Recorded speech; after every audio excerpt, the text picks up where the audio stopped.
মানিকগঞ্জের ভিতরে জয়রা রোড এমনই একটা রোড, যে রুটে সবার ইমোশন জড়িয়ে আছে। ইমোশন মানে অনেক।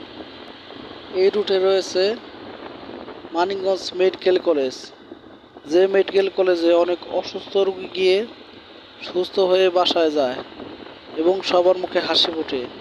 আবার ওই মেডিকেল কলেজ থেকেই অনেক অসুস্থ রোগী এসে মারা যায়।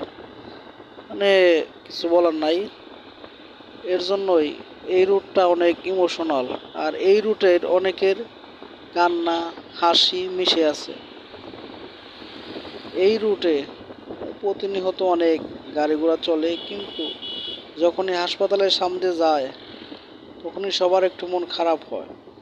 না জানি এই হাসপাতালে কার আত্মীয় স্বজন অসুস্থ হয়ে আছে, কে সুস্থ হয়, কে অসুস্থ, কে মারা যায়, কে সুস্থ হয়, মানে সবে আল্লাহ পাকের ইচ্ছা। দোয়া করি এই মেডিকেল কলেজের চিকিৎসা যেন আরও উন্নত হয়। এর জন্যই শুভকামনা সবার জন্য, যাতে এই রুটে এই মেডিকেল কলেজে রুগী নিয়ে এসে সবাই সুস্থ হয়ে বাসায় যায়। এটাই দোয়া রইল, সবাই যাতে সুস্থ হোক। মহান আল্লাহ তাআলার কাছে এটাই দাবি, যেন আল্লাহ সবাইকে সুস্থ রাখে এবং সৎভাবে চলতে সামর্থ্য দেয়।